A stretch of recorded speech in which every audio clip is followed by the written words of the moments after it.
శ్రీమాత్రే నమః. అందరికీ నమస్కారం. కార్తీక పురాణం 11వ అధ్యాయం గురించి ఇప్పుడు మనం తెలుసుకుందాం. ఓం నమః శివాయ. రాజుతో మళ్ళీ వశిష్ఠ మహాముని చెప్తున్నారు. కార్తీక మాసంలో అవిసె పువ్వులతో శ్రీహరిని పూజిస్తే అతని యొక్క సకల పాపాలు తొలగిపోతాయి. అంతేకాకుండా చాంద్రాయణ వ్రతం చేసే కలిగే ఫలితం కూడా అతను పొందుతారు.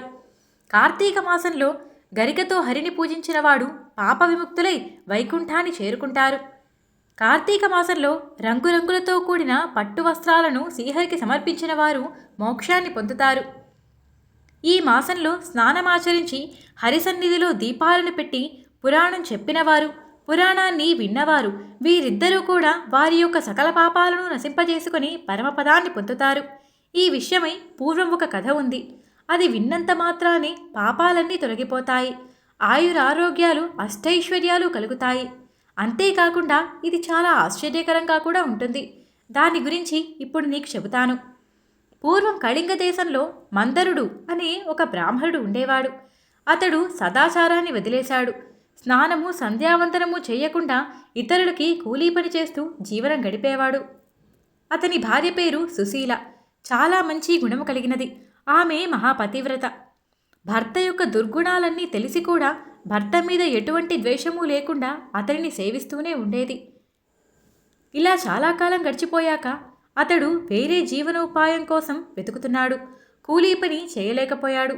అది అతనికి కష్టంగా తోచడంతో ఏమి చేయాలని ఆలోచిస్తూ అడవి మార్గానికి వెళ్ళాడు.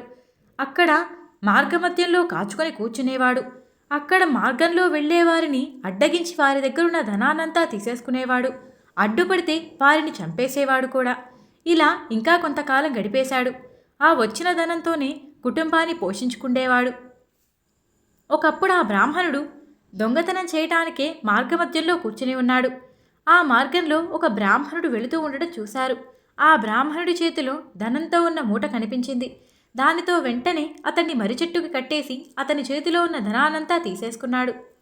ఇంతలో అటుగా వెళ్తున్న ఒక కిరాతకుడు వీరిద్దరినీ చూశారు. వెంటనే వీరి దగ్గరికి వచ్చి వీరి ధనానంతా అతను తీసేసుకున్నారు. అంతేకాకుండా వీరిద్దరినీ కూడా చంపేశారు. అలికిడికి అక్కడే ఉన్న పెద్ద పులి బయటికి వచ్చింది. గుహలో నుంచి వస్తూ వారిని చూసింది. ఆ వేటగాడితో భయంకరమైన యుద్ధం చేసింది. వేటగాడు కూడా కత్తితో ఆ పులిని కొట్టారు. ఇలా ఒకరికొకరు ఇద్దరూ పరస్పరం కొట్టుకున్నారు. ఒకటేసారి వారిద్దరూ కూడా మరణించారు. ఇలా ఇద్దరు బ్రాహ్మణులు, పులి, అలాగే వేటగాడు ఈ నలుగురు ఒకటే చోట ఒకటేసారి మరణించారు. యమలోకానికి వెళ్లారు. వీరంతా కాలసూత్ర అనే నరకంలో నానా యాతనలు పడటం మొదలుపెట్టారు. యమభటులు వారందరినీ తీసుకువెళ్ళి పురుగులతో ఆమేధ్యముతో కూడి భయంకరమైన చీకటితో ఉన్నటువంటి సలసలా కాగే రక్తంలో వారందరినీ పడివేశారు. ఆ బ్రాహ్మణుడి భార్య ధర్మాలను ఆచరిస్తూ ఉండేవారు. శ్రీమన్నారాయణుడి మీద భక్తితో ఉండేవారు. అంతేకాకుండా నిరంతరం తన భర్తని ధ్యానిస్తూ అలా కాలాన్ని గడుపుతూ ఉండేవారు. ఇలా ఉండగా ఒక యతీశ్వరుడు ఆమె ఇంటికి వచ్చారు. దైవ ప్రభావం వలన నారాయణ నామాన్ని స్మరిస్తూ నాట్యము చేస్తూ పులకించిపోతూ ఆమె ఇంటికి వచ్చారు. ఆమె ఆయనని చూసి ఎంతగానో ఆనందించి, ఓ యతీశ్వర, మీరు మా ఇంటికి రావటం ఇది నిజంగా నా పుణ్యము. మీ వంటి వారి దర్శనము ఎవ్వరికీ అంత సులభంగా జరగదు కదా. నేను ఎంతగానో తరించిపోతున్నాను. మీ రాక నాకు చాలా ఆనందాన్ని కలిగిస్తోంది అని పాదాలకు నమస్కరించారు.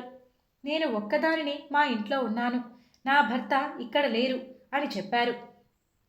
ఇదంతా విన్న తర్వాత ఆ యతీశ్వరుడు అంటున్నారు, ఓ అమ్మాయి, ఈరోజు కార్తీక పౌర్ణమి మహాపర్వదినము. ఈరోజు సాయంకాలము శ్రీహరి సన్నిధిలో దీపారాధన చేయాలి, పురాణ పఠనం చేయాలి. ఈ రెండూ చేస్తే చాలా మంచిది. నేను దీపాన్ని తీసుకువస్తాను, నూనెని తీసుకువస్తాను. నీవు నాకు వత్తిని చేసి ఇవ్వు అని అడిగారు. ఆ యతీశ్వరుడు చెప్పినది విని చాలా సంతోషించి ఆ సుశీల అనే స్త్రీ చక్కగా ఇల్లంతా అలికి 5 రంగులతో ముగ్గులు పెట్టి ఆ తర్వాత దూదిని తీసుకొని వత్తిని తయారు చేసి ఆయనకి ఇచ్చినది. దానితో సంతోషించిన ఆ యతీశ్వరుడు దీపాన్ని వెలిగించారు. అంతేకాకుండా పురాణం చెప్పటం మొదలుపెట్టారు. ఆమె ప్రతి ఇంటికి వెళ్ళి పురాణ శ్రవణానికి రండి అని అందరినీ కూడా తనతో పాటు వెంటబెట్టుకొని తెచ్చింది. ఆ తర్వాత అందరూ కూడా శ్రద్ధగా పురాణ శ్రవణం చేశారు. తర్వాత ఆ యతీశ్వరుడు తిరిగి తన దారిన తాను వెళ్ళిపోయారు. ఇలా చాలా కాలము హరిధ్యానం చేస్తూ జ్ఞానాన్ని సంపాదించుకున్నదై ఆ బ్రాహ్మణ స్త్రీ మరణించింది. అంతలో శంఖమును చక్రమును ధరించి పట్టువస్త్రాలను ధరించిన విష్ణుదూతలు పుష్పమాలలతో ముత్యాలతోనూ పగడాలతో అలాగే రత్నాలతో అలంకరించబడ్డ ఒక దివ్యమైన విమానాన్ని తీసుకువచ్చారు. ఆ విమానము సూర్యుని ప్రకాశంతో సమానంగా ప్రకాశిస్తోంది. ఆ విమానంలో ఆమెను ఎక్కించారు.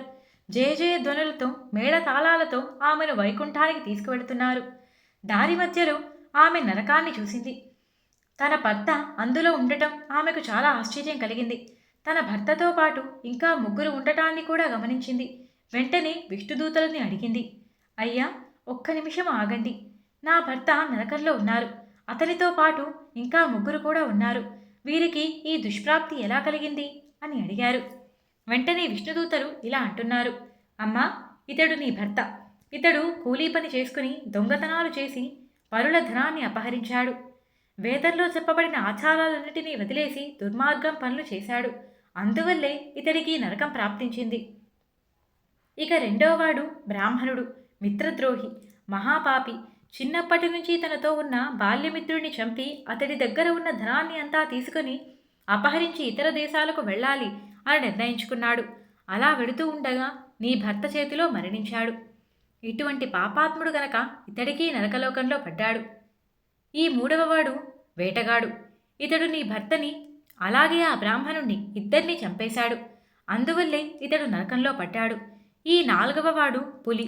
ఇతడు కూడా పూర్వజన్మలో ద్రావిడ దేశంలో పుట్టిన బ్రాహ్మణుడు. ఇతడు ద్వాదశి తిథి రోజున ఏమి తినాలి ఏమి తినకూడదు అనే విచారణ లేకుండా నూనెతో చేసిన వంటకాలను తినేశాడు. అందువల్లే ఇతడు నరకంలో పడ్డాడు. ఇలా నరకలు కూడా నరకంలో నానాయాతలను అనుభవిస్తున్నారు. ఏకాదశి, ద్వాదశి ఈ రెండు తిథులలో కూడా నూనెని వాడకూడదు.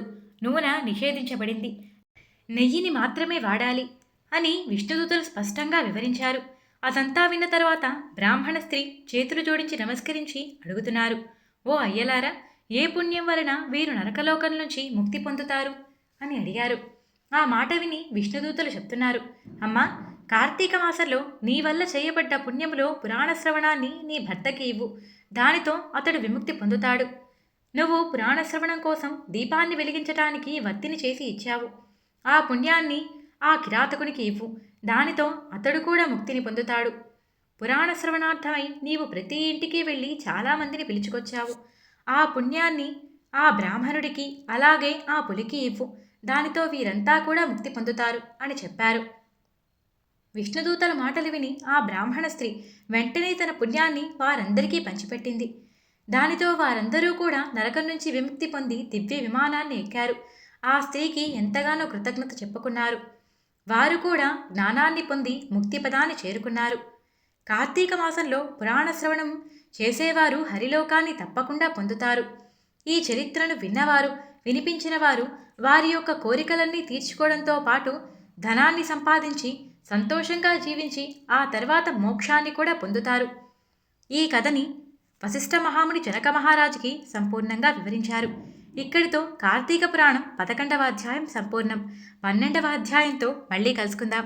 నేను చెప్పిన తీరు మీకు నచ్చినట్టయితే వీడియోకి ఒక లైక్ చేయండి. మన ఛానల్ని చూడటం ఇదే ఫస్ట్ టైం అయితే సబ్స్క్రైబ్ చేసుకోండి.